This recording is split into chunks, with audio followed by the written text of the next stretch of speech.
Welcome to RCS. I'm Dan. And I'm Nick. And we are recording on site. We'll tell you who our guest is soon. But first of all, we want to talk about our sponsors. As always, we're brought to you by Avance, Carter Motors, Griot's Garage, Haggerty, Let's Drive Together, Salvo Design, and York Realty. That too. Real estate. Real estate. Realty. They both tell work. you, I'm reading it, Hi, and Ray. I still got it wrong. Hi, Ray. Hi, Ray. Yeah. It's been a long Wednesday. Yeah, it has. Yeah. So How are you? Yeah. We're both beat this week, to say the least. I am beat mentally and physically because I even though I only moved in my building, I own too much crap. I mean, I purged a ton. I took 3 trips to Goodwill and I still put a ton of stuff in storage. And You never know how much stuff you have until you move. I didn't know where I was hiding it all. Like, it's funny because I kept going back to my old apartment and going, I'll look through it one more time. And I come out with like an armful of stuff. And then I'd go back in, I'd open all the drawers and then come back out with an armful of stuff. And like, so it was an experience, but I don't know if I want to do it again, but but I'm settled now. Everything's unpacked and on to the next adventure. So Yeah, we'll just move your toolbox and call it done, right? Oh, God. You know, You're like, maybe not. it's in my living room, okay, and it does not fit in the living room. And my mom came over today and saw it, and I figured out a place to put it. I mean, I still think we should take it, but I realize that I go into that thing every day for something, and I'm like, but if I move it somewhere, it just means I have to drive out to your house every day. So, but you know, there's worse things. I'm just saying, like, you know. Well, you just let me know. I just have to keep I know I have to keep the zip ties and the wire snips because that's the thing I use the most. So, don't ask why. Yeah. I got a shout out to our friend Scott. Yeah. So he's getting ready to go down to Arizona, the Jet Center event, Okay. and he had a trailer issue. And it just so happened we randomly put up a trailer episode. We did, yeah. And it turned out he had an axle off center, and he had to replace the tires because those were older and cracked. They looked fine, but they were older. And I sent him up to some old friends of mine at Kirshner. When did he do this? Like, I talked to him like yesterday. Like he was heading texted down. me. Oh, yeah, cool. Okay. And so he was trying to find somebody who could check out the axle and get the trailer once over. And so Kirshner up in Monroe, who I used, 15 years ago to look over, I think, a bearing issue on my boat trailer. And they fit me in, and he showed up with donuts, and they helped him out and got him squared away. It's so cool. Yeah. So, excellent. Thanks, Scott. I'm glad we could help. I'm glad somebody actually listened to it, and I was like, yeah, I should probably go check out my trailer. And sure enough. As somebody who's flying down to Arizona to use all the stuff that's in that trailer, I thank you for doing that, Dan. So, yeah. It's kind of a nice shout out, though. I was glad we could help. Yeah. This Small week, world. Yeah, so I've got another useful Carter Subaru tip of the week, or Carter Automotive Group, since they're not just Subaru, Yes. Volkswagen, and Acura. Subaru is all that matters to me. That's right, I know. Everything else is dead to you. I still want a Golf R, though, even though we So have do it I. as free. Yeah. Yeah. So this week's tip is I want to talk about jacks, because in our giant tool list, and we talked about before, is hydraulic jacks. I'm specifically talking about hydraulic jacks, not jack stands, not bottle jacks, not the little scissor jack out in the back trunk of your car, but like actually getting a hydraulic floor jack and like what they mean. Because I actually looked some of this up, so I'm like, I think I know that. No, I didn't know that. No. Yeah. So basically, let's start with the very, very basics. What is a ton? 1 ton is 2,000 pounds. It's equivalent to 1 wine storage barrel or 252 gallons of wine. Yeah, didn't know where that came from until I had to look that up. So that's a weird party fact that nobody will care about. But the idea is you basically want to... All of my girlfriends have lied to me. I do not weigh a ton. Right? Jeez. Way less wine. Get off me. You weigh a ton. I do not. Sorry. That got a little personal. I apologize. Oh, that's funny. Basically, you want a jack that can lift 60% of the weight of your vehicle. That's the safe margin you're not going to lift the entire vehicle from the center point with a hydraulic floor jack. That's a very bad idea. Don't try that. But from the... So, I mean, you'd be good if you've got a 2-ton vehicle, a 1-ton jack would lift 50%. Well, I mean, it's not lifting. You want 1.5 ton. That's like the bare minimum. So, but you're not lifting all the weight, are you? No, 60% of the weight. But you're going 1.5 ton because that's about as low as they get as far as hydraulic floor got jacks it. go. All right. Yeah, I did a reference in here. So 60% of the weight of the vehicle. So my Raptor weighs approximately 6,500 pounds as loaded. The winch, the aftermarket stuff on it's about 6,500 pounds without me in it. Typically, I'm not lifting the vehicle with myself in it. That would be weird. It's a hell of a jack. Right Out the window. Very long handle. Yeah.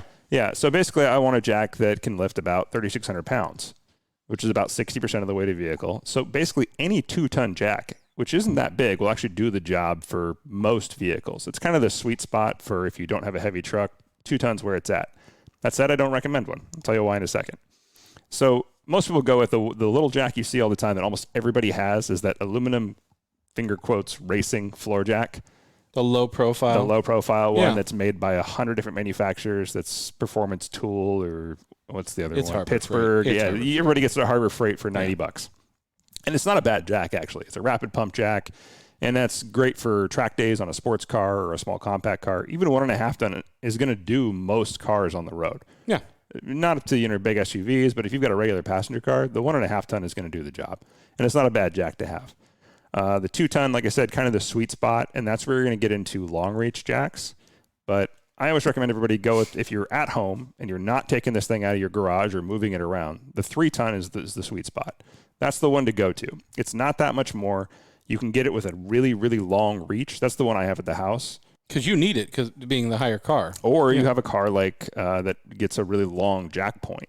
So if you have deeper, really deep bumpers, you need to lift from the front. Corvettes, anything with a long front overhang that you need to get in there from. Obviously, you jack from the side, but there's often a center jack point toward the inside and the rear. This will let you get really far under a really low car. And because it's longer, it'll lift higher. So this thing was long enough to lift the Land Cruiser and low enough to lift the Corvette at the same time. So it's a really good sweet spot jack, $150. If you have a bunch of full-size trucks, like you're getting to 250s, 350s, go with a 4 ton. You can get away with a 3 ton, but you're pushing the limit, especially if anything loaded and you need it. Especially if you're going to be underneath it. Well, you should never be underneath your car with just the floor jack underneath it anyway. It's the 4 ton is if you've got big trucks. That's about it. So like I said, $150. You can get, I think they're $160 on Amazon, $150 at Harbor Freight. So whatever. But they've almost always got them in stock. You'll know it. It's red. Do we have a Amazon link for that? I have an affiliate link, but I just tell everybody, I said it in the notes there that people should go to just Harbor Freight, save the $10, pick it up right then and there. And then the look for a coupon. Yeah. Obviously the trade-off is that the higher capacity jack, well, why don't I just buy like a 5 ton jack? One, they're super heavy. One, they're super expensive because a good 5 ton jack weighs a ton or costs a ton. They're really expensive as you get above 3 ton and you get quality. You're going to start trading off dramatically for cheap and quality when you get to the high weights. So, but most people don't need anything fancy in a floor jack. I've had this Harbor Freight one for 10 years. I've just been lugging it around from place to place, and it's never failed me. It's not light. No, it's not light. As somebody who lugged it across the driveway a couple times last week or 2 weeks ago, it's not light. Yeah. Yeah, so, and then the one feature I said everybody should spring for that's always worth it is the rapid pump jack, and that basically has 2 pistons at the back, and they are both activated on up and downswing. So as you pull up the handle, it's pumping up, and as you pull down, and then then once it hits weight, a bypass valve pushes back, and it just goes down to 1, so you have a much slower raise once it gets down to the weight. Yeah, and even cheap jacks have that now. It used to be like a thing, like a feature back in the day, but now it's like if you don't have that, you bought a really bad jack, like a $50 Walmart special. So the craftsman spring jacks, for that. Yes. Yeah. So I learned. I thought I knew everything about jacks. Yeah, that's good. Okay. I realized I didn't know what a ton was. I knew it was 2,000 pounds, but I was like, where did that even come from? And then I was looking it through it, just totally out of boredom. TUN, 252 gallons of wine, approximately. There you go. Yeah. Does it come in whiskey? No. It's the barrel size, those big giant storage barrels. Yeah, absolutely. Yeah, okay. All right. Cool. Yeah. Let's take our first commercial break, and we'll be back with this week's guest. Be right back. We spend an average of 8 hours and 41 minutes a day facing screens. Laptops, smartphones, tablets, even digital refrigerators. But what are we really connected to? Isn't it time you connected to something greater? Sometimes the best way to connect is to disconnect. This moment of escape was created by Haggerty for people who love cars. Welcome back, everybody. This week's guest is Chad Haugen from WeatherTech, and we are in his lobby. We are literally in his lobby in Bellevue, and it's funny because, as you know, with Rain City Supercars, and our partnership with Avance, Avance has partners all over the country. And we do our best to reach out to a lot of them and try to get them on the show, and we've had a lot of them on the show. So I get a call, I think it was last week, and my dad called me, and we were talking cars, and he's like, yeah, I was down at Discount Tire in Bellevue. I'm having the tires rotated on the Rover, and I walked up the street. And if you don't know, up to 2 blocks up from the street from Discount right now is the new Ferrari dealership, and it is gorgeous. Yeah. And he said, my father is not shy about talking to anybody and anywhere. And he's in the lobby, and he starts talking to this gentleman, and he's talking about leather tech. And my dad goes, "Oh, have you heard of Rain City Supercars?"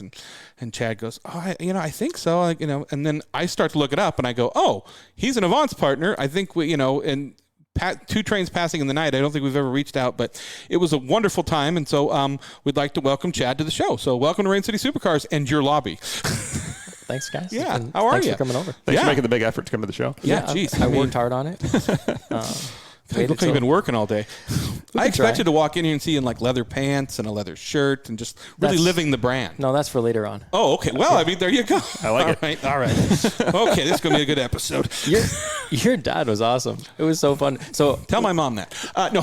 He's hilarious. We can talk about anything. He's got business, his cars, it was pretty cool. We had a really good conversation together. I'm glad.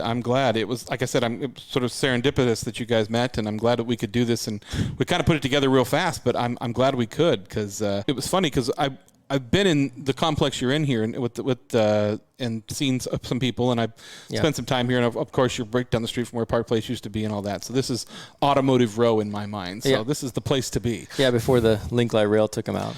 Had a lot of fond memories in that Park Place. But it's nice that they now have a grass field down there, which I will never understand. Yeah, it's huge. I mean, great. It's good for the wildlife. I guess all the wildlife that hang out next to the train. Great idea.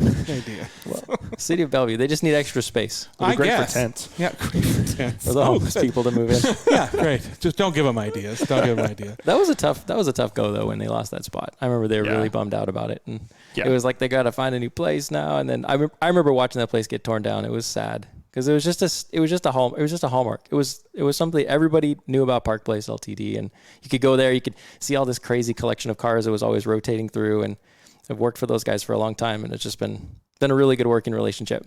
I mean, it's funny because when I used to come over as a kid, we had friends, and he took me one time. He goes, we're going to go to the adult car shop or adult toy shop. And at the time, that didn't mean inappropriate things. And we went to Park Place, and I just remember walking around there. If you remember the old dealership, it was a collection, and there were mirrors and all kinds of cool stuff, and it was an event to go there. So, the thing is that's a family dealership. It's run by that family kind of style, and that's something we've seen kind of slowly slip away. I think in the last 8 or 10 years, when over the last 20 years, back in the day, that was pretty common. And Ferrari, for example, the Perino family run that dealership, and they've run it like a family. And so it's kind of nice to be able I've known Roberto and those guys and work with those guys. Roberto one time called me up, and he's like, "Hey, can you help us out with this car?" And I said, "No, I can't do it tomorrow.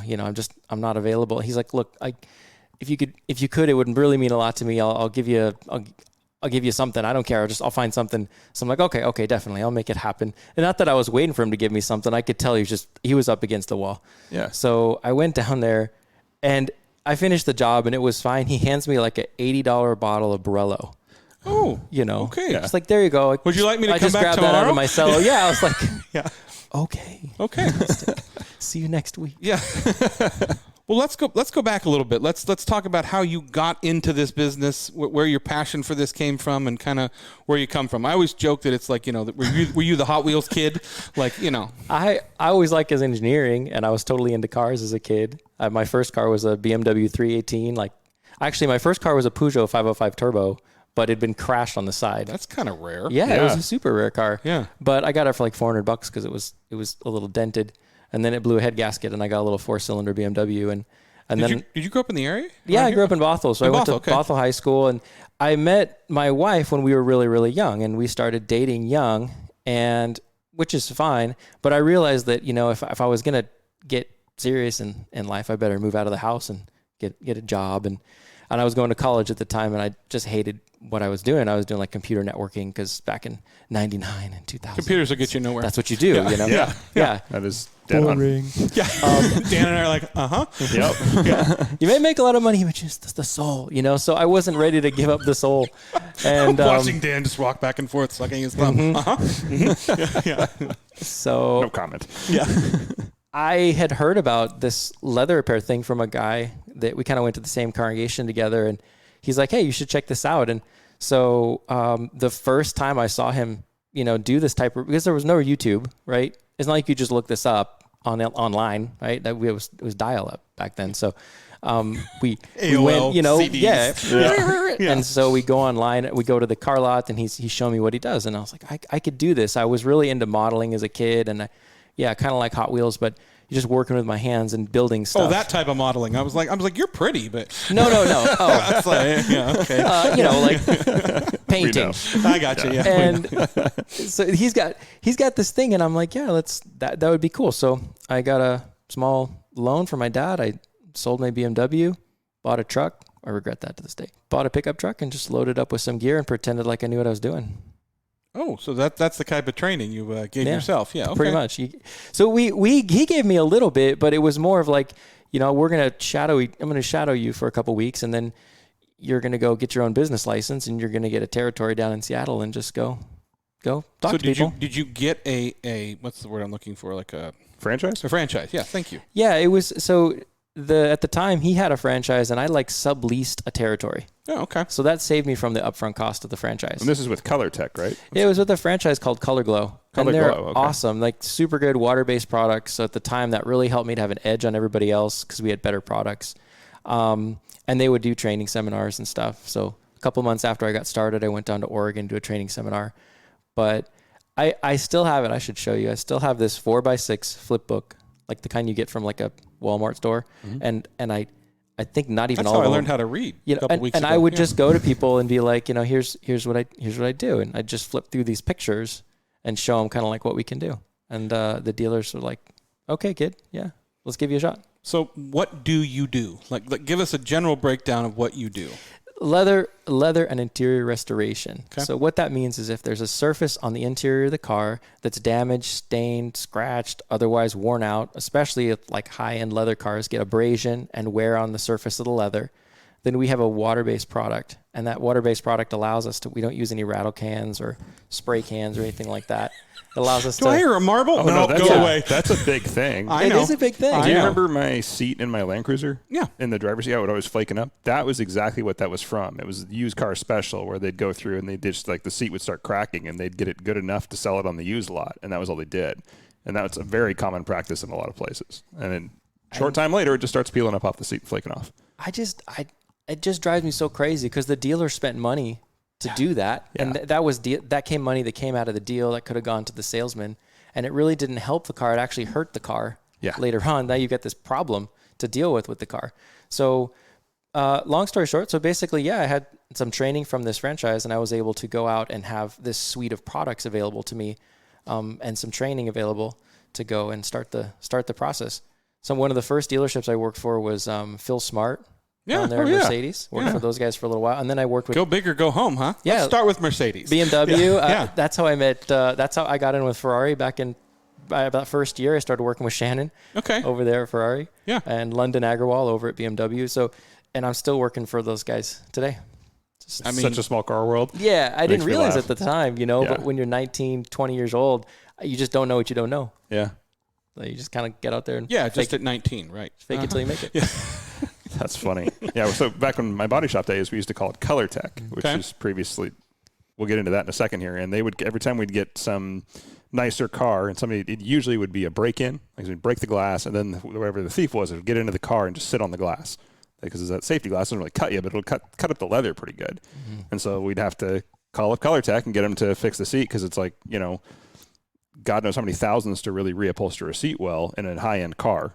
Yeah. And the insurance companies don't want to pay to replace. They want to pay to repair. Will it match the other seat at the time? Yeah, and I remember we had this Ferrari in the shop, which was not common, but he knew the guy who owned the Ferrari knew the owner of the shop, Kevin.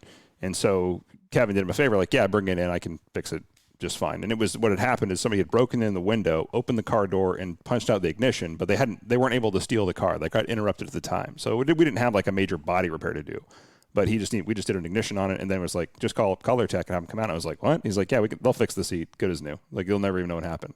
And I'd never seen that work done before in my life. I didn't even know it was a thing. I was like, it's scratched. You just got to replace it. And, I'm young. I'd never seen that. So sure enough, like, I watched the guy do the work. I was like, holy crap. Like, I didn't even know it was possible. That's amazing. Do it again. Stab, stab, stab.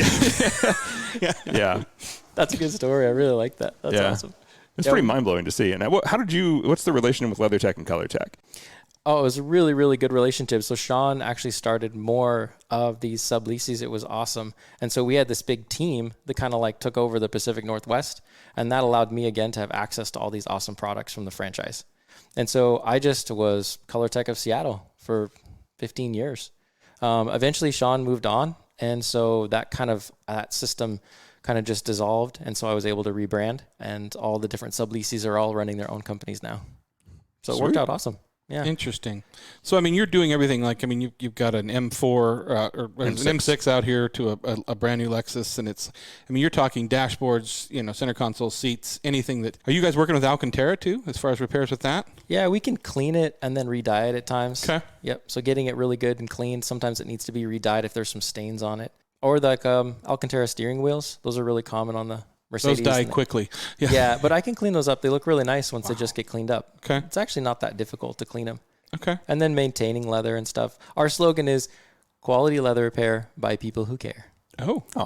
It rhymes. It started, I think, when I was younger, because I didn't like how dealers were wasting money with these guys who would rattle can cars for $45. And I just show up and do a really quality job, and you'll develop loyalty that way. And to me, it just was like, well, I can charge a little bit more if I do just a little bit better job. And I'd rather charge a little bit more and do less cars and go home by 3, Yeah. And have a quality job. That works. So, I mean, you've got to have some epic stories as far as cars you've worked on. If you can tell us, I mean, just a couple of them, I think it'd be kind of interesting right now to. I want to hear the nightmares. I love the nightmare stories. Nightmares, the good stories, the nightmare stories, the ones where you went, oh, I don't know if I can do this, and it came out more better. Okay, so I told you I started when I was 19. Yeah. Okay, so I'm probably happy ending the story. My wife and I, we did get married when I was 21, moved out of the house, so the business worked. I didn't completely fail. Failure was not an option. I can support myself. Yay. Marry me. That's about what it was. Oh, absolutely, yeah. The proposal was total crap. Yeah. It was basically like, I'm living on my own. Are we good? Yeah, exactly. So you want to share rent? Yeah. Yeah. So, and it got even worse because then she moved in and we got married. We moved in together, and then I was like, I could really use a bookkeeper. Can you take a class in accounting? I love you. Remember how much you love me and my business? Yeah. Yeah. Nice. So she's like, all right, I'll go to Bellevue College. And she did. She got a certificate in accounting. She's been helping me with the businesses ever since. She's a rock star. That's awesome. So I'm going across 520 one day, right before opening day of boating season. And I had just at the time, I'd started gotten this idea that I wanted to do more marine work because I started to get into that. And I saw all these boats lined up on the log boom. And it's like this light bulb moment at 21 years old, right? There's my customers. I need to go talk to those guys. But there was no Facebook or social media or anything like that to go talk to them. So I had this really tacky, like trifold from Color Glow. I mean, it was horrible. But that's all I had. I had a trifold. Yeah. And so I had like maybe 100 of these. And I got it in my mind that I was going to go rent a canoe from the Lake Washington. The paddle club there? Paddle club, okay. Yeah, that's a hell of a paddle. And then while boating season is going on, with all the boats going across the channel. This is smart because they're funneled. You got them trapped. I got them all right there in front of me. And they're all drinking and having a great time. He's out there with a color pamphlet and a knife. Want my services? No. How about now? I mean, not that extent, but I mean, pretty much. So I get this canoe and I loaded up a backpack in front of me, like I had the backpack on reverse, and I stick them in there. And as I paddled across the channel, dodging all these boats, and then as I went to a couple of the first boats, they thought I was handing out the programs because the program guy hadn't come around yet. Oh, yeah. So they thought, I don't know why, I'm in a rented canoe. But anyway, they're like, oh, do you have the programs? This guy has his own canoe. He's legit. That's what it was. I'm like, this is great. Exactly. Yeah. Okay, I'm tricking them into thinking I'm important. So I would take the trifold. I would literally take my paddle, and because I couldn't get too close to the boat, so I would take the trifold and I'd slap it onto the paddle, and I'd hand it up to him. And I'd paddle the next one and slap it on there and hand it up to him. And I got all the way down the log boom and handed them all out. And as I was kind of resting. You paddled from UW to the log boom. The one that's, like by 520, right? There's that big, all those boats that are all lined up. I thought those were on the other side of I-90. No. You're thinking of Seafair. Yeah. Oh, okay. This Sorry. Boating. I'm sorry. Okay. Boating Season. I was like, that's a hell of a paddle. Like, yeah, no, I'm not that great. Okay. WeatherTech. Yeah, I made it. Yeah, exactly. Could you take me back? Well, it does have a happy ending, but the problem is it got a little crazy because I was resting and this massive roller comes in from one of the guys were going too fast, right? Yeah, always. And so I got myself in the center of the canoe to kind of balance it, but it lifted up the front of the canoe. And when it came down, it dropped the front of the canoe right on top of the log boom and just flipped me over. Just like that. I just rolled over. So now I'm looking like a drowned idiot because I'm all the way at the end of this whole lineup of all the people I just gave the little pamphlet to. And one of the guys took pity on me. So I got the canoe kind of halfway emptied out. And he actually tied a rope onto the front of the boat of his dinghy and like towed me all the way back. That's nice. It was super cool. That's very nice of him. Yeah. So I did get a job out of it. I got a call. And that turned into all that matters. Some really cool yachts. I got to work on some really big, like 70, 80 foot yachts. And what they wanted us to do is change all the color of the interior all inside the dash. And so the whole captain area. So we would get in there and tape off all the windows. And they didn't like the green, so we made it black. Or they didn't like the blue, so we made it brown. And we would spray. We spent all like Memorial Day weekend working on one of these boats on Lake Union. And then that turned into working on the Daedalus, which is like a 150-foot yacht owned by Boeing. Yeah. And then that turned into working on the Triton, which is a big, huge Delta boat, and working with those guys. So that was kind of a cool, funky, that all kind of, but it all started from that little log boom canoe adventure. That's cool. You're repairing everything. You're not necessarily creating all new interiors, are you? So what I can do, I don't do this very often, but what I can do is take an interior and change the color. Yeah. It's really challenging because you'd think you just spray the color on there, but there's all these crevices and folds and creases and everything else, and that's all got to be taken care of. Otherwise, it's going to look shoddy. Yeah. Right?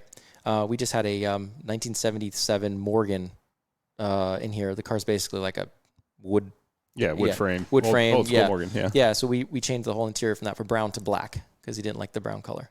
So that we can do that. That's dyed, right? Yeah. So yeah, we take this water-based product, we clean it, and then we just apply it with a gravity feed gun and dry it in thin layers. And that same thing I did with the dashboards, and that one of those boats got shipped down to Florida. It's just fine. Huh. You think the interior of the Triumph would look good in a light leather instead of black? I bet I convinced Dad to do that. I think it would look really classy in brown. That's what I'm thinking, like a brown leather. Okay, with the green extra. Okay, interesting. That classic. Yeah. It's not something we do a lot of, but it is something I can do. Oh, it's the Triumph. There's like 6 pieces in there. They all just kind of come out. Yeah, exactly. There you go. It's all crappy English leather. Yeah. I mean, yesterday I got to go to a pretty cool place. We got to work on a car that starts with an L and ends with a D. So that was a pretty cool. The interior on those cars is like glove leather. It feels like it's just unbelievable car, the Lucid electric cars. So that was pretty cool. What else? We had I had a one of one Paul Allen. It was a 1994 911, and it was like a rose gold metallic with a purple interior, and it was custom ordered that way. And it was in his collection. Have I seen photos of that car? I think I have seen photos of that car. Yeah, because it's kind of got that darker purple, right? Yeah, I worked. So we re-dyed a lot of different areas in that car. That was a mind-bending color to match. That's the other problem with leather repair. There's no color code, so you have to match the color by eye. Okay. So you start with a clear base, and you're pigmenting it, and so you have to look at all the nuances and see beyond just the tan or the brown or the black or gray, and see all the different factors that are going into building that color. And how it's going to dry, and if it's going to lighten or darken, or if it's going to be in an area where it's really a lot of sun hits it, things like that. Okay. Absolutely, yeah. If something is vertical versus horizontal, it'll actually look like a different color. Huh. Or what it's up next to will change the look of the color. Yep. And so... And I'm sure that's just experience that gets you have to right? know. Yeah. You just have to know it's too blue or it's too green or it's you're seeing a contrast with too much yellow, and so you're working with your primaries and secondaries to cancel out what you don't want. So are you blending like a true paint shop will do, like where if you have a spot and you're working on it, do you blend out where you're painting more than the area that you're trying to repair? I mean, less is always more. Yeah. Okay. Yeah. So the smaller I can keep, the least amount of product I can add to that original OEM seat, the better. Okay. And the smaller and tighter I can keep it, the better. What we're running it, like, I don't know, what are some crazy other cars? I had a 1971 Renault rally car. That was pretty cool. Like with these like bug headlights in it. Yeah, that's really cool. That one was cool. I had one of the cars that was on the Advance. It was a green Maserati Mexico, and that was on the cover of Advance. Yeah. I had that car in here. Yeah. What else? I had, you go to some extents because like that M6, the windshield's out of it because you're working on it, correct? Yeah, we're trying to work on that dashboard. But I mean, that shows the extent you're willing to go to be. Most people be like, for the audience, I'll take this is not a new M6. This is an 89. Yeah. So it's a real M6. Yeah. Proper M6. The real deal. The real deal. Yeah. Oh my gosh, that transmission on that car is so cool. I worked on a lot of Ferraris. I had a Super America, really, really nice Super America in here a while ago, and lots of all the models of Ferraris. That's how I met your dad. Yeah. I worked on, I got invited to go down to Blue Origin and work on an exact replica of the space capsule. Oh. That was pretty cool. That's something you don't get. We've got some interior leather. It, didn't go to space, but... we had Mike Green on the show, Blue Origin. He used to work for Blue Origin. Yeah. He's a rocket scientist. That's funny. Those seats in those are really like everyone sits in a circle in that thing and have these huge windows. It's amazing. That's so cool. Just that experience alone is really cool. Yeah, I was like, I'm almost in space. What's like the biggest pain in the ass you've had though? I want to know like which job was an absolute nightmare. Oh my gosh. I think maybe from a long time ago. I'd imagine probably may not be now, but 20 years ago it probably was. I don't know. I was getting ready to get that Morgan out of my shop. We took forever to get that done. A lot of times working on some of the older cars, like the vintage cars, like I had a 55 Nash in here for like a month and a half because it's like I got to spray the headliner and then I've got to two-tone all this accent stuff on the seats and there's all these different metallic colors on the doors and stuff like that. So those get a little more challenging. And lately what's been really difficult is the perforated, all these different variations in perforated leather and accent stitching. Oh, yeah. Okay. So you got to protect, Yeah. I was going to say perforation looks like it'd be a nightmare with a tear. Oh, yeah. I do it all the time. Yeah. I was looking at your website. People should go to the website, by the way. He has really cool sliders for before and after. You can slide the little slider inside the picture and see like how He's it just looks. in there with some super glue and a Q-tip. It's fine. It's very easy to fix. Yeah, super glue. That's Super exactly glue. which one he has on leather. Exactly. Yeah, that's what you do. It's just super Perfect. glue. Works on skin, will work on leather. Same Staples. It's no big deal. So Frankenstein look. You wanted this. Trust me. Yeah. I have a DeWalt carbon fiber stapler. I highly recommend it. I remember when you bought that. The dumbest thing in the world, and I wanted one. So nice. That rally car was really, really small. It was cool. It was owned by a French girl, and it was her dad's car, and she shipped it over from France. Her name was Celine. It was her dad's car, and he'd owned it since 1971 or whatever. He bought it new, and it was so small inside. It was just microscopic cockpit area, and she wanted me to re-dye the entire dashboard. So we had to just tape off all the dials, tape off the windshield, tape off everything we possibly could to protect, we're going to be spraying black dye on there all over it. So yeah, it's good to be small in the leather. I mean, I don't consider myself a big guy, but you wouldn't want to be like 6'4" and do leather repair. Jockeys, please apply. Yeah, you gotta be in some crazy contortions and in awkward places. I've tinted cars before, and I mean, some of the places I've been to try to get tint in areas. I can't imagine trying to get in there, let alone tape it off to make sure you're not dyeing the wind and other parts of the car and things like that. So. That's tough. Yeah, for when we first got started, my wife volunteered. I don't know, maybe I asked her to work with me out in the field. And so she'd come out in the field with me and clean cars and tape and things like that. And primarily like wholesale work. Like we worked at Park Place actually with Joey and the Eastside Auto Salon is now, they used to be at Park Place. Yep. Casey says hi, by the way. Should make sure I told you hi. Oh, she's the best. Yeah. And so my wife and I are out there, and I've got her like cleaning and like taping all this stuff off, and she's working inside like these old Corvettes. I love him. I swear to God, I love him. I know. It was, yeah. Tested yeah, exactly. Yeah, it's a good partnership though. Mm-hmm. So she went back to accounting after that. Oh, imagine that. Yeah, exactly. I wonder why. A lot cleaner. Yeah, I wonder why. Exactly. So she's been super, super supportive. But it's been a really fun industry to watch change too. To kind of grow up with being in the car industry my whole life and being an entrepreneur in the car industry and adapting to as things change and dealing with. I remember 9/11. I remember I was in the recession. Obviously, I remember when people were taking out loans on their houses and buying Tahoes in 06 and 07. Nothing against that, but it was great for me because they sold a lot of cars. Right. And then we had to survive kind of through the recession and stuff too. So just watching the car business change has been fun. And it's going in so many different directions. I mean, you look at Dan and I were talking about just like the interior of my new Subaru is this like StarTech leather. It's not leather. It's this like waterproof StarTech. And it's comfortable. I mean, it looks nice. It looks nice, but it's not leather. It's made from like recycled plastic or something. Which is kind of cool. Yeah. but yeah, I'd imagine it's kind of weird like to work you were saying, you know, what was we were talking about my couch before this, and you were talking about the two different types of leather. What's the type that they grind it up and then they make it into a leather? Oh, bonded leather. Bonded leather, which bonded, not bondage. Bonded, top grain, full grain. Yeah, exactly. Yeah. Different type of leather for bondage leather. Much shinier. It's usually vinyl. Yeah, really, vinyl. Just to be clear, you're gonna need some talcum powder to get it off. Yeah. Cheap. But so explain that to me a little bit, like when they're making that. So they take like crappy leather and grind it up, or how does that work? Yeah, they don't use it on cars typically, but basically, so there's top grain leather where they leave all the imperfections of the leather on it, and then sometimes they have a split hide leather, so they take the leather and they split it in half after it's gone through the whole tanning process, which is a whole big thing in and of itself. Yeah. Then they split the leather in half and they can press an grain impression into it.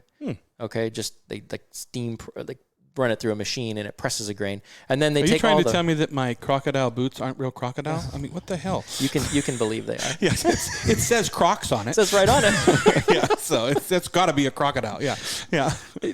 So they take all the scraps and then they press it into crocodile leather. Oh, okay. Yeah. Interesting. And they sell it for more money than they should. So it's basically it's like particle board for leather. Yeah. So. Particle leather. Yeah, they're pressing in the grain so it looks like it has natural grain, but it's not. Yeah. Don't buy it if you can avoid it. So those wood grain leather floors I got are not really wood or leather or grained. That's what you're saying? Like, you can do a lot with marketing. Glue. You can still cut yourself on leather, I'll tell you that. I don't want to talk about it, but so I bought the wrong pants is what happened. Yeah, if you don't want to go cheap on this stuff. Yeah, I found that out the hard way, trust me. That is a good question though. What is when it comes to leather, like what are people paying for? If you notice. Okay, so like take for example like some of the brand new BMW M cars. Mm-hmm. Like I was just working on a competition M8 a couple weeks ago, and the quality of the leather in that car is exceptional. And like I mentioned, the Lucid car, it's the first time I worked on that one. They're paying for the tanning process. They're paying for the quality of the cow. They're paying for how soft and stretchy and flexible the leather is. It's got a certain hand feel to it, as opposed to like Honda Odyssey, which is leather, but it's not going to be soft. It's not going to be comfortable. It's going to be hard and kind of stiff. Yeah. Right. And so I think Lexus also is actually honestly putting out a really high quality leather product. At least they were up until maybe recently. If you step up to some of their really high end cars, So they're paying for a superior overall process, which costs a lot of money to grow cows and take the skin and go through the tanning process and cut it up and stitch it with all the beautiful McDonald's stitching. leftovers, and you got your Ruth Chris leftovers. Yeah. And, Well, I always wondered about that, and you can tell me if I'm wrong on this because I learned YouTube. But I was watching some tanning things, everything from tanning like deer hides and things like that, and they were talking about raising cattle that were for high end luxury cars and things like that, and the fact that. And they were talking about how an insect bite can ruin a good piece of leather because it can leave a hole or something like that. Yeah, or like a barbed wire fence, that type of thing. How do you keep a cow from being bit by insects or running up against a fence is what I don't get. I think it's marketing, honestly. It's gotta be. Yeah. It's like, because they were making this deal like, if this leather's imperfect. And I mean, they were saying that they were talking about leather going into Lamborghinis and Ferraris and Alphas and things like that. But I'm going, unless you're vacuum sealing your cow. Well, I will say Aston, for example, is really particular about this. Yeah. So if you want to replace a panel in your Aston, they've got to send the original panel back. As far as I think I got this right. Correct me if I'm wrong, but they send the panel back so that they can find a grain hide that matches exactly that grain hide. That sounds like something Aston would do. Yeah, honestly. so that the grain is all uniform throughout the car. This cow was a relative of the cow that they killed to put in your car, sir. Yeah. Relative, closely related, and the same part of the cow. Absolutely. Right? Okay. So that it all matches. Interesting. Yeah. So you are paying. I mean, these luxury vehicles these days. I mean, there's a lot that goes into it, and I think that's why it kind of breaks my heart to see it get scratched and damaged. And I really want to provide an as close to OEM as possible when we restore this stuff, so that it looks and feels just like that $150,000 car. Wagyu beef, Wagyu leather. Yeah. Well, no, I mean, coming from like you and I, OCD. Like, I mean, I've already cleaned the new car like 3 times. Like, I mean, my mom used to laugh because when I got my couch, and I would sit down every week and I would vacuum out the creases and because I cared for it. I mean, leather conditioner and all that. Mm-hmm. And so, I think if you take care of your products, obviously, So here's the big problem though. So you went out and bought a brand new Porsche 911 Turbo.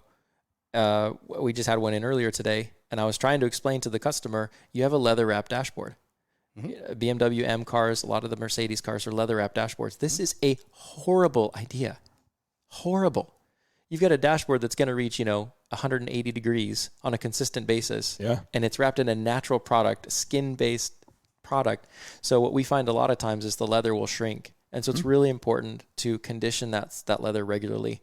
I would almost go so far as to say it doesn't matter what conditioner you buy, just put conditioner on your dashboard.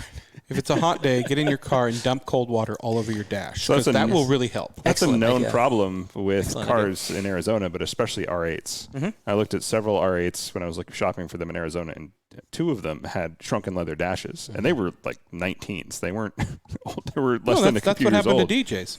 Yeah. They had that dash issue. R8s have that super sloped windshield, and they are super prone to having leather pull back in hot climates. You never see it here, but almost every Southern R8 I've been finding, it's been something I've had to ask. I didn't know that until, thank God, the owner was like, yeah, you need to know about this before I buy the car. And I was like, thank you for telling me. And now he wouldn't warranty it. Yeah, we did a early 90s Lotus Elan. The front-wheel drive? Short one? It was an Esprit, excuse me. James Bond car. Yeah, the Esprit. And the same problem, the dashboard, it all pulled back. You work for Park Place. You should know that. No, right? Space out moment. Elise, Elan, Esprit. Can you just pick Lord. something without an E? That's like saying, what model of Porsche is that? 911.2 test? I don't know that. Yeah. And so the dashboard, of course, had pulled back. And so we see that a lot. So just put a conditioner on there. And I really need to put out like a PDF of different products and stuff that we recommend. But keeping it conditioned, that's important. Keep it clean. Absolutely. Well, I mean, if you have a list like that, give it to us, and we'll gladly put it out with the episode. Yeah, and you can go to Griot's Garage and use our RCS 10 code and get 10% off. Yeah. Speaking of Griot's, I've got a good testimonial to that. So I've got an early 60s Jaguar race car that the owner, I won't mention his name, but he owns a lot of Jaguars, one of which was on the cover of Avance. And his race car seats are in here right now, and the leather on the seat bottoms was really dry, so I put the leather Griot's Rejuvenator on it. I swear I should have took a time lapse because I could literally watch the leather soak up that Rejuvenator. Yeah, and I did that about 5 times, and it still just kept absorbing and absorbing and absorbing that Rejuvenator. We actually use that a lot for the dashes. So if we've got a binnacle that comes out of a Ferrari, for example, we'll soak it in Rejuvenator, heat it up. A binnacle? Like the cover over the instrument cluster. Okay. Just clarifying. So that'll pop out. We'll put the Rejuvenator on there. We'll heat that up, and we're able to actually then clean it and do a couple other steps to stretch it and get it to come and to stretch it back around. That's really cool. Yeah, it's a good product. There you go. Well, like I said, we know the Griot's personally, and they definitely stand behind their products, 100% with their name. Don't use it on your perforated because you'll fill in all the perforations and then... Right. So small straw. How do you condition perforated leather then? What's the right way to do that? It's really important to use a really light cream-based conditioner, and then you apply it to the towel first. Okay. Yeah. Okay. So you can kind of let the conditioner absorb into your towel and then push the towel and rub the towel onto the seat. Makes sense. We had a Porsche customer who bought the car brand new, and his car got really dirty, and he conditioned it every other week. But the problem was that he didn't clean it enough before applying the conditioner. So you've got to clean the leather thoroughly, let it dry, and then carefully rub the cream conditioner from your towel on to the perforated so it doesn't fill up the perforations. So go ahead. No, I said that was very useful. Thank you. Kind of like your jack. That was awesome. I was totally buying the wrong jacks this whole time. I was using the Craftsman one, with the one pump. Oh, it takes forever. Very useful. Yeah, and just get the Harbor Freight one. Yeah. Let's talk about, we were talking about heat on dashboards and things like that. Let's talk about these new cars and the fact that a lot of these cars have heated seats and cooled seats. And does that have an effect on the leather as far as, cold air being blown through this leather while you're sitting on it and things like that? Is that good, bad? Are there things you can do to prolong the life of the leather? Yeah, if you're going to run your heated seat all the time, that's definitely going to... That's me too. That's definitely going to dry your leather seats. He has a cold ass. Yeah. It's just, it's hereditary. I do. That's actually the number one thing that will damage your interior is heat and moisture on the leather, right? So if you're sitting in your seat for a long time, it's getting moist, and now you're running your heater, so the seat is really, really hot. It will over time form what they call like a sweat crack. It kind of sounds really weird, but basically what it does sweat is, from your crack, but a sweat crack in the leather. It could be. Yeah, could be. Yeah. But I didn't go there. I did. You did. That's what I'm here for. Don't worry. Yeah. You walk to the line, I'll step over. I like that. Yeah. So the surface of the leather, especially on perforated, will start to form a lot of little cuts and cracks, and it'll start to fail. Okay. So did that answer your question? Yeah. Yeah. That's exactly what I want to know. Yeah. Heat will kill your... my question, his but question, his too. Yes. Yeah. So all these new cars with the heat seaters, Yeah. if you're just running your seat heater constantly, it is keeping that leather really hot. It's not as bad as if you just park it out in the sun and don't put a sunshade and don't ever clean it and don't ever condition it. You've got a 2018, perforated seat and it's starting to already fail and crack. The surface is starting to crack. So, yeah. Well, and also, I mean, a lot of these newer cars like mine and stuff like that, they have it built into the seat heater only stays on for so long. Like you'll turn it on and then you can turn it on again, but it needs to rest. Mine. Mine will stay on indefinitely. I know that for a fact. I see. Okay. Well, fair enough. I think I've driven like 2,000 miles with it on many times. Wow. Cold drive. Really, yeah. Wow. Yeah. It doesn't get hot? Like... No, I love it. You love it? It helps my back. That's which is like I like my seat heater for what it's designed for. Wow. Okay. What just drove by? It's right-hand drive, R32, R34. You guys, it's like a racetrack out here. It really Northeast is. 20 is. Like, if you want to do drag races, just come to Northeast. No, I'm not sponsoring somebody this. just drove by in like a brand new 911 with a roof box on it, a red one. I mean, it was, oh God. We see this so is a many wonderful cars. place to sit. So many cars. Yeah. Come have your leather work done and just sit and drool. Yeah. You need to go? No, I'm just going to wait. I'm good. It's going to be 3 days. I'm good. There's water, cars.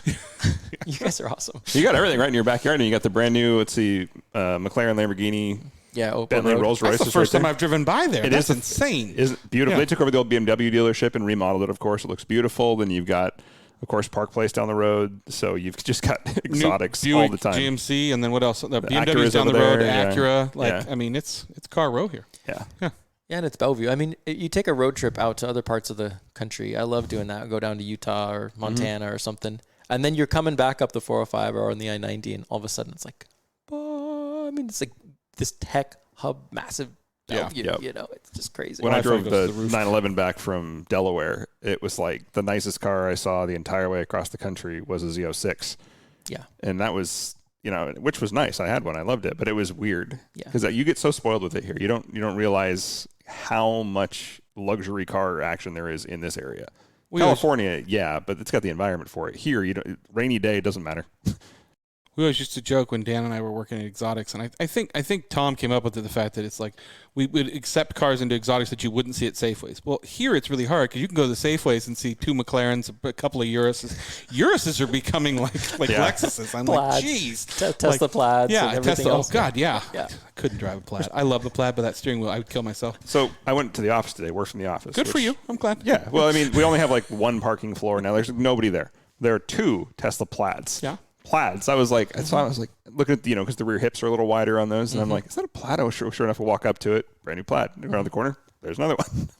They're making Plaids in the SUV now too, like the bigger one. Oh, are they? Yeah, I apparently didn't look. Yeah, because that's what those need to be. Is Yeah, faster. no, that's we had one of the Model X. The Model X. Yeah, we had one of Plaid, those come in a couple days ago. It had a small little scratch on the exterior plastic, I think it was, just a tiny little nick. Yeah, and so you're pulling it into the shop, and the steering wheel's like the yoke. How do I deal with this thing? It's. I mean, from pull people of our age, it's Knight Rider. It's a Knight Rider steering wheel. Yeah. So like we I'll date myself. I was born in '82, and Youngin'. there was no internet. I mean, there was. We had I went Speak and Spell. I went to school without a phone. Yeah.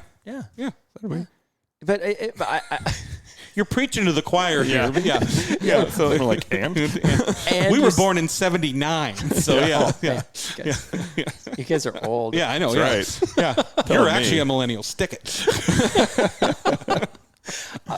I struggle though. Sometimes, like, I remember getting my first brick phone when I started this business. I had to go get a phone, and I had to like go to this phone store, which was a super new experience. And like my mom had to like co-sign for me, Right. And then they're like, well, here you go. Here's your Nokia brick phone. And I would like keep it in a hip holster, right? So I wouldn't miss a call. the Zach Morris phone. Yeah. that was the real brick No, phone. no snake. He's talking about like the Nokia, like the little one. Yeah. These Like, tiny little ones, right? Yeah. I remember the Zach. My mom did a job for the Centennial Trail, which is a bike trail that goes from Spokane to Coeur d'Alene. And AT&T at the time had just come out with those, and they loaned her a bunch of them, and we had like 50 of them around the house, and they were the true Zach Morris phone, like huge. Yeah. I thought I was Alkaline battery. I thought I was so cool. I was not. It was tough to build a business back then, though. I mean, I remember trying to get a hotspot so that I could, stop getting away from like handwritten invoices and stuff. And I was trying to hire employees, and there was no way for me to keep track of their time. There was no kind of like CRM systems. It was really difficult to build a business back at that period of time. And of course, now there's all these subscription services that, solve that for us. But yeah.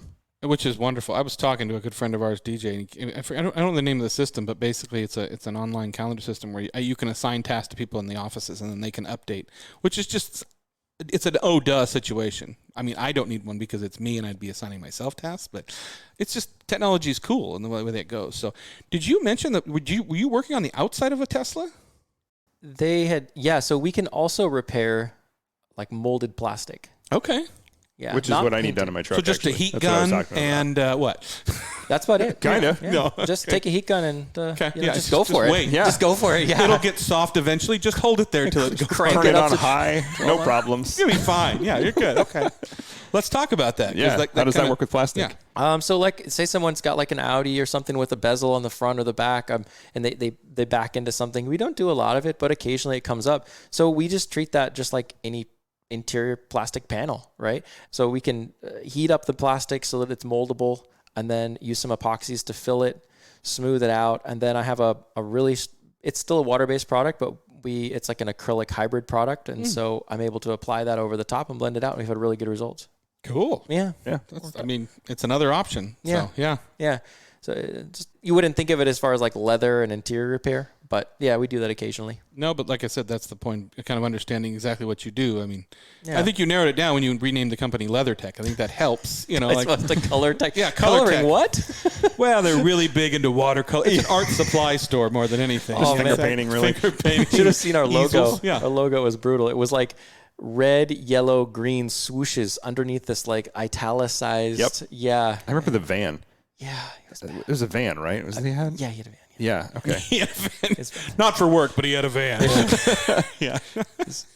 No, I remember it vaguely from back in the day because I remember seeing it pull up and be like, oh, it was just striking. Yeah, the logo was bad. Fair enough. We've tried to move on from there. I think, to be fair, the plus sign in my logo is totally confusing. I need to get rid of that, especially since like that's starting to represent like medical marijuana and things more often. I'm like, maybe I need to update my logo. Excuse me, man.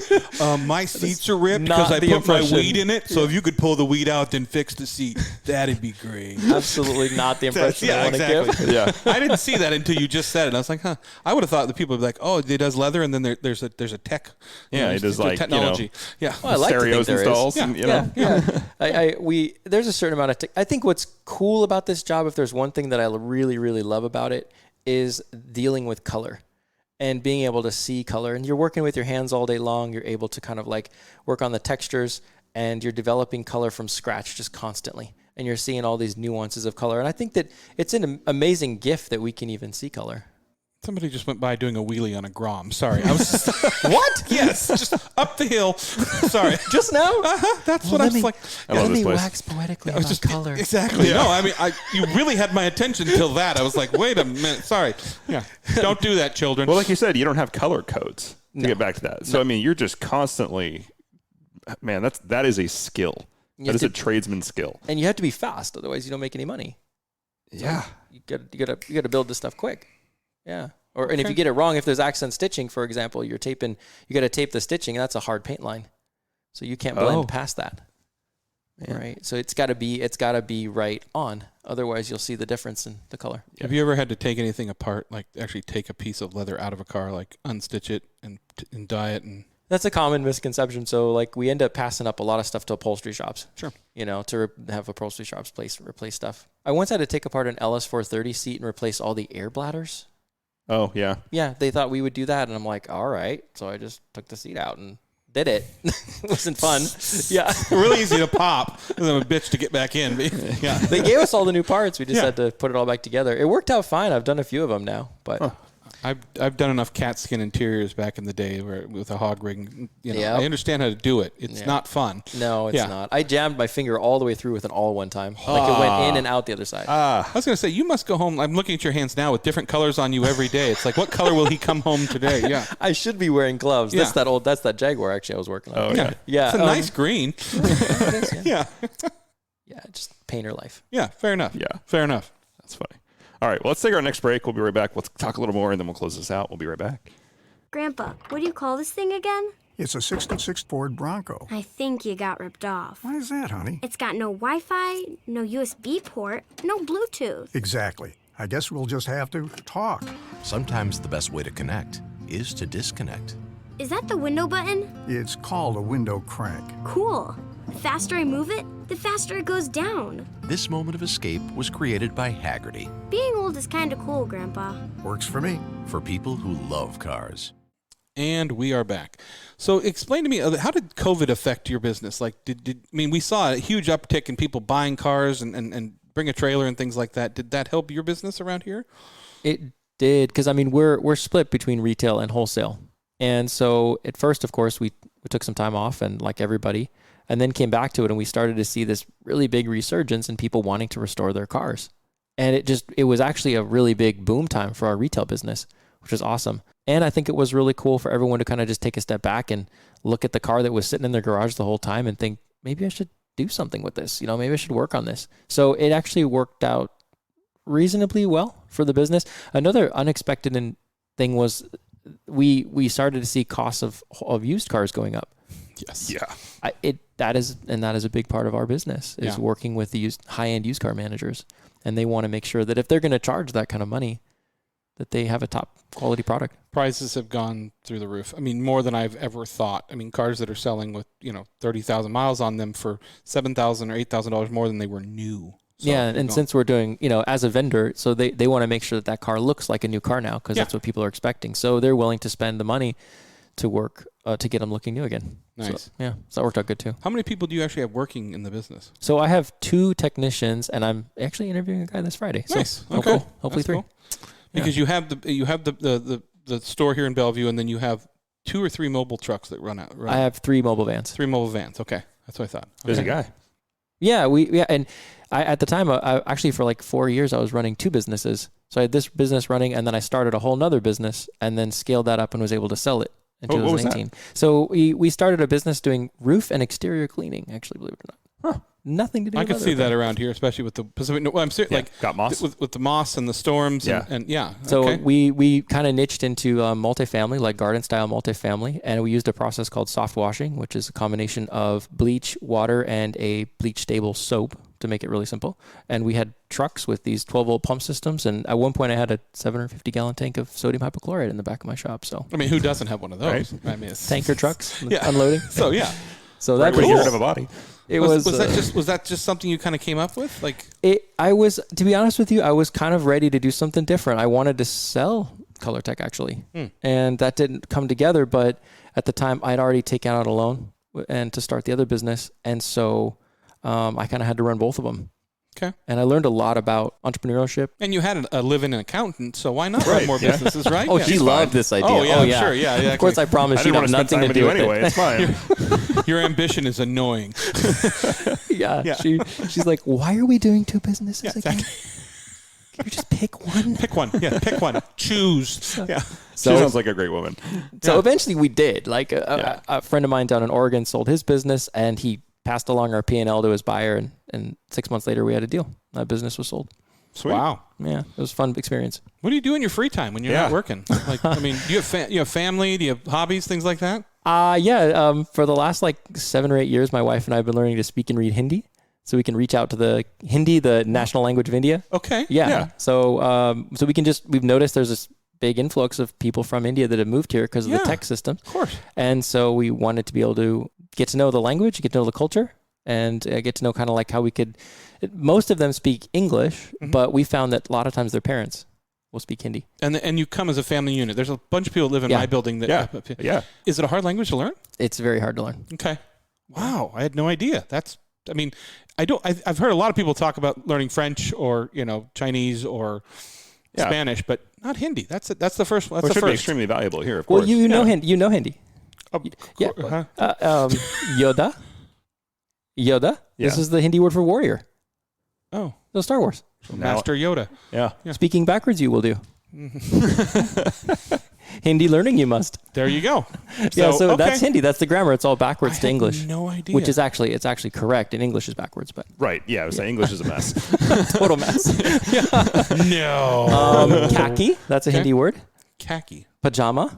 Okay. That's a Hindi word. And now that you say it, phonetically, yes, that seems obvious now. Yeah. So, actually, we're almost there, Dan. I mean, Yoda khaki pajamas. Yoda, do you have any Yoda khaki pajamas? I'm speaking. I feel like those exist somewhere. I'm sure they do. Maybe even in my closet. Yeah. So that keeps us. We love hiking.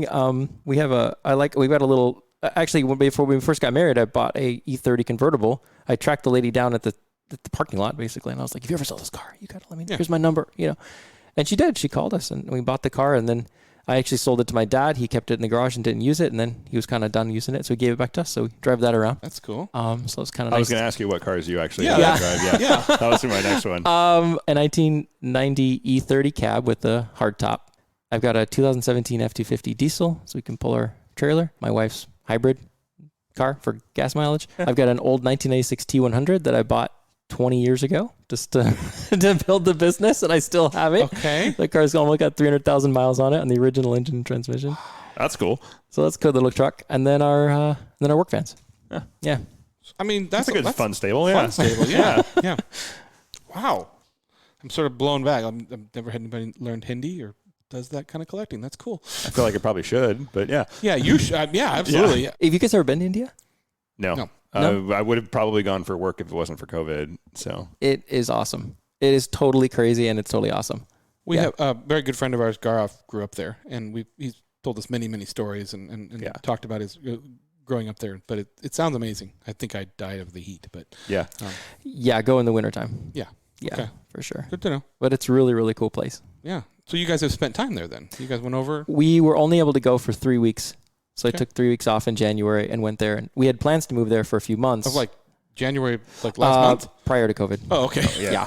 Okay. Yeah. Like, tough time to go. No. I wouldn't go right now. Just saying. Yeah. No, crazy, but not that crazy. That's a lot of people. All together in one place. Not paranoid, but no. I'm not claustrophobic, but I think I might be a little claustrophobic there. Yeah. To watch that economy would be pretty impressive, though. Yeah. When I was 14, there's a guy named Peter Nelson who's local, and he is a local treehouse builder.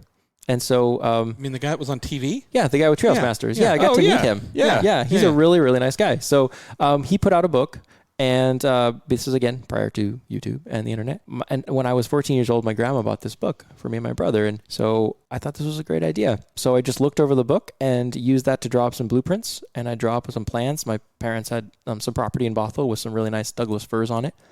And then I spent a couple of summers collecting wood from like old barns in the area and houses that were going to be demolished. And we would just collect all this really, really good lumber and ended up building like this really nice 10 by 16 foot treehouse, probably like 15 feet in the air. Okay. And we got it all tricked out inside, and it took a few years to get it done, but we called it the Bourbon Room because I guess it took me till I was 21 to get it done. But I have fallen out of so many tree houses that I've built. That, oh man, it's so fun. You should do it sometime. If you ever get a chance to build a treehouse, do it. I mean, I built them as children. Like they fell out of the tree with me in them. So I got a great tree for it in the back of the property. Just saying. I heard I there's got all a the path tools now. Yeah, okay. There is a very nice path now. I heard about that. Yes, Yeah. But I used to love that show. I mean, I've run into him a couple of times in Fall City and places like that. And it took me forever. I didn't realize like where that actually was until one day I was driving from I-90 to Fall City. I was like, oh, right there. So, yeah. Very cool. Yeah. All right. Well, you are an Avance partner. Yes. What is the Avance deal with you? 15%. All right. That's a good one. Yeah, I thought so. Yeah. Yeah, and they're awesome. He'll right? match any color for 15%. I better, man. Yeah, exactly. Better get it right. Yeah.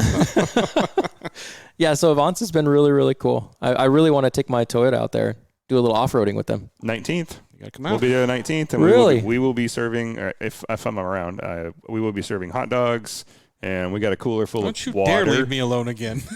We have water in our cooler. Water. Just water. It's fermented. You can come have water It's if you fermented want. Oh, I'm water. coming. I'm coming now. It's canned fermented water. Yeah. Fresh off of Rainier Mountain. Yes.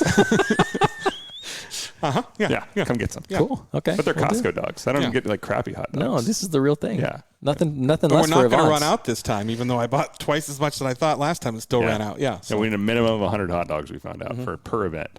Okay. which we thought was a lot. It is not. It is not. Okay. So, well, you guys, thanks for bringing it. Yeah, it's really cool. It's of you. fun. Yeah. We have fun doing it. Yeah, you can talk to us. It's nice. Even Please though we come smell. talk to us. Nobody else will talk to us. Yeah. We smell like hot dogs. The dogs like us, though. You can have a big debate like they did last time over mustard or ketchup on a hot dog. Apparently that's a controversy. You're not supposed to have ketchup on a hot dog. It's supposed to be mustard. So they say. I don't care. I don't know. Yeah. Because we're German or not. I guess. That's true. Yeah, it's true. If you're German, there'd be no ketchup involved. Well, Right. I am Should be German, but mustard. there's lots of ketchup involved. Usually it's Chick-fil-A sauce, but Oh, that sounds good. Chick-fil-A sauce on everything. the problem is they now sell it in the stores. Oh, And I so know. it's In the readily bottles. available to Yeah. me now, and I'm like, ugh. It's not cheap either, by the way. No. This is dangerous. It is. really is. Yeah. Because I'm a guy that likes like chicken nuggets, especially ones shaped like dinosaurs. So Well, if you're specific, you just stick with that. I am. Okay. I am. Yeah. It's not helping my waistline, but yeah. So Well, you should come out on the 19th. Okay. Yeah. Sounds like fun. But before that, on the 12th, we have an Avance tech session with Northwest Crafted Interiors. You definitely should go check those guys out. That's 10 to noon. We've had them on the show before. They do incredible work. Avance Portland, you guys down there got coffee with Keith Martin. We joked about that last time. You probably still won't remember Nick next time you sees him, even though he's met him several times and been to his house. But he's a great guy and has amazing stories. Yeah. And if you don't know Keith Martin, he's a sports car market. Anyway. Yeah. Sports car market? Classic car market. sports car market. Yeah, okay, right. It's like, wait a minute. I remember what his business is. And then all the way over in Avance Denver tour at Farland Classic Restoration, and that's from 12 to 2. So us Colorado friends over there, we love your state.